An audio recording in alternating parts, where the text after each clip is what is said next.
Hello guys, welcome back again sa ating YouTube channel, no, The Action Man. Una sa lahat, may grab shoutout po sa lahat ng mga kakamping at sa mga hindi man mga kakamping. Kung interesado ka sa video ito, patapusin mo na hanggang dulo at huwag nyo nang kalimutan na i-like at i-share ang ating video para malaman naman ng ilan sa ating mga kababayan na nagtutulog-tulugan sa katotohanan.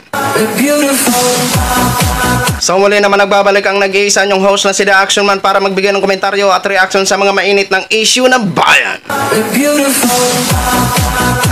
So ito mga ka-action, mga kakamping, no, may gusto lang ho ako na i-share sa inyo.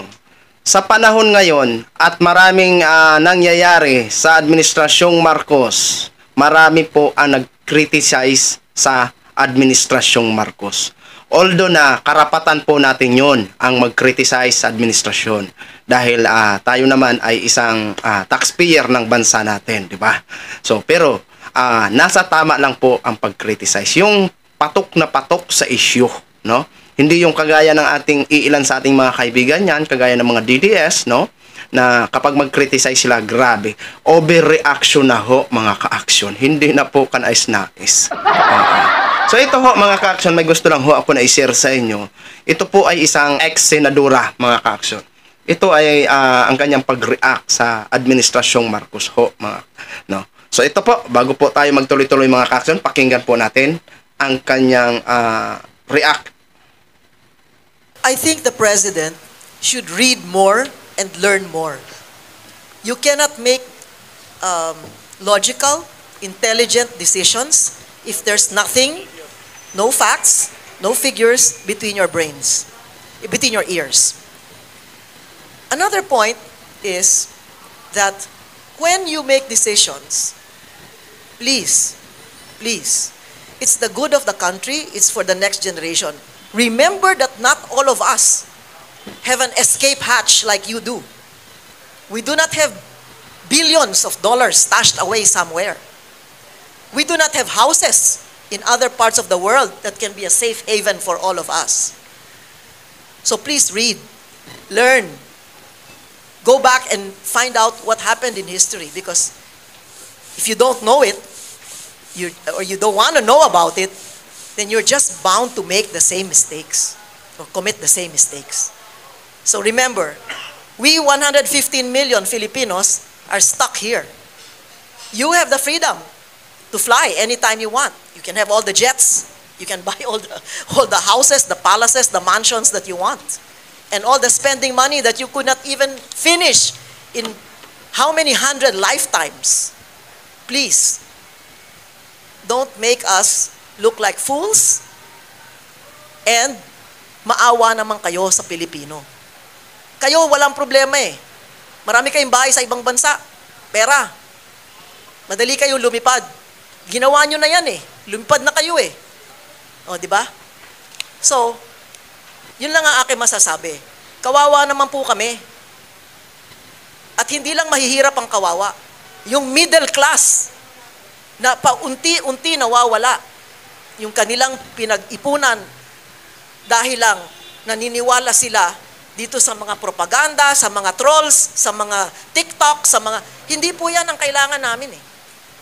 Kasi binabaliwala ninyo yung suliranin ng taong bayan. Binabaliwala nyo, hindi nyo pinapansin. Yung may reklamo, wala lang, baliwala lang lahat yan. Kasi sayawan lang, party lang, sige, biyahe lang tayo, okay.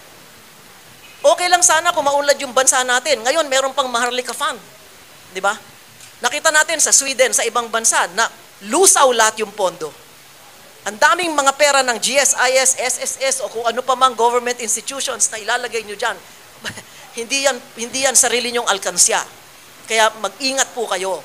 Dahil, hindi lang tatahimik ang Pilipino. Alam natin yan. Naghihintay lang ng oras yan. At kung hindi nyo alam kung anong gagawin ninyo, mabuti ngayon pa lang magkaalaman na. Yun po. Thank you. We have time for closing statement. Thank you very much, Senator Cosette. Short closing statement to summarize your views about the appeal to end war, EDCA, and to prevent the Ukraine situation in the Philippines. Short closing statement. We start with Senator and with Mr. Herman Laurel. Senator, short closing statement to summarize all your views. Ako po'y nagpapasalamat na merong ganitong Kamuning Bakery Cafe forum. Dahil dito po, liliwanagan ang ibang mga issue at magsasalita rito po ay sa katotohanan lang at doon sa talagang sinasaloob at sinasapuso yung mga binabanggit na mga opinyon. Wag niyo pong mamasamain sinasabi namin ang aming sinasabi. Dahil lahat ng gusto magsalita, wala pong ganitong klaseng oportunidad, wala pong ganitong klaseng forum.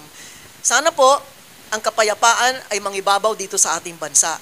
Dahil wala na po tayong hinahawakan eh. Wala na tayong pinanghahawakan kung hindi lamang na yung bansa natin na maging maunlad at maging makatarungan at tigilan na po natin yung pagkikiling dun sa mga gumagawa ng gulo at dun sa magdadala sa atin sa gulo. No? Let's stop it. Stop these games. Wala tayong kikitain dyan. Kung may kumita man, baka ibang kontratista kikita. O, di ba? O, yung mga ibang stockholder, bibili ng stocks dun sa mga kumpanya na gumagawa ng mga tangke at gumagawa ng mga fighter jets, mga barko. Sila lang ang kikita dyan. Lahat tayo talo pagka nagkagulo dito. No? Kaya mahal natin yung ating bansa, pero hindi natin masasabi na yung mga desisyon ng liderato ay dahil mahal nila yung ating bansa. Yun po ang ating malaking problema. Kaya pasalamat po ako sa lahat sa inyo sa media dahil sa pamamagitan ninyo, doon aabot yung mga ganitong pananaw sa taong bayan. Maraming salamat po. So yun na ho mga ka-action, mga kakamping no, narinig na po natin at napanood na po natin ang naging reaction ni dating senadora. Alam nyo, sa totoo lang, agree po ako sa lahat ng mga sinabi niya. Ito yung sinasabi natin na malaya ho tayo magsalita laban sa administrasyon, pero yung tumpak na tumpak sa problema na kinakaharap ng ating bansa. Di ba? Alam naman po natin, kahit aminin man o hindi ng ating mga supporters ng Marcos supporters, ang iilan sa kanila, naghihirap na rin. Nagsasakripisyo na rin sa mahal na mga bilihin. Aminin nyo man sa hindi, yan ay totoo. Kahit kami naghihirap na rin. Lahat tayo nagsasakripisyo. Lahat tayo bumibili ng mahal na bigas. Pero, ito lang ho ang sinasabi natin na sana may makitaan tayo kay Mr. President Bongbong Marcos na kunting pag-unlad at yung mga hiling natin na yun sana yung pinaka-priority na pukusan nila ang mga food security dahil nga po sa grabe na po ang paghihirap ngayon ng mga Pilipino. At yung bigas, una-unahin na problema yan. Malaking problema po talaga yan, ang bigas. Dahil yan ang panglaman tiyan natin. Di ba? Marami na ang mga Pilipino, mga kababayan natin, na hindi nakakakain ng 3 beses sa isang araw. Ang iba dyan, hindi na nakakain ng 3 beses sa isang araw. Lugaw pa. Di ba? Kaya yan sana po ang natin. Ito hindi po masama ang mag-criticize sa gobyerno. Dahil karapatan po natin ito na malaman ng gobyerno na ito ang ating boses, ang ating hinain na para malaman nila na hindi ho tayo nagtutulog-tulugan, nakabantay ho tayo sa kanila kung ano ang mga problema at nais natin iparating sa kanila. Huwag niyong mamamasamain ang pag-criticize sa gobyernong ito, lalong-lalo na sa mga supporters Marcos, na kung kayo man mismo ay nagsasakripisyo sa mga mahal na bilihin. Karapatan nyo din po ang mag-ingay laban sa inyong iniidolo. Pero nasa tama lang po. Hindi kagaya ng ating mga iilan sa mga ating kaibigan sa kabila na masyado naman po kasing uwi. Masyadong uwi. Wala na po sa pinaka-issue ang kanilang mga topic kung hindi pang sariling interest lamang nila. Diba? Kaya ako, magboses man ako sa gobyernong ito, dahil karapatan ko po. At itong boses ko, hindi lang ito para sa akin. Kung hindi, para sa lahat ng mga takot na mga Pilipino na magboses sa gobyerno. Sabi ko nga, walang masama ang magboses basta nasa tama lang at tumpak na tumpak sa issue. Okay? So yun lang ho mga ka-action, share ko lang ho sa inyo. Maraming salamat po sa ating mga viewers Luzon, Visayas at Mindanao all over the world. Ako po ang inyong lingkod, si The Action Man. Good morning everyone.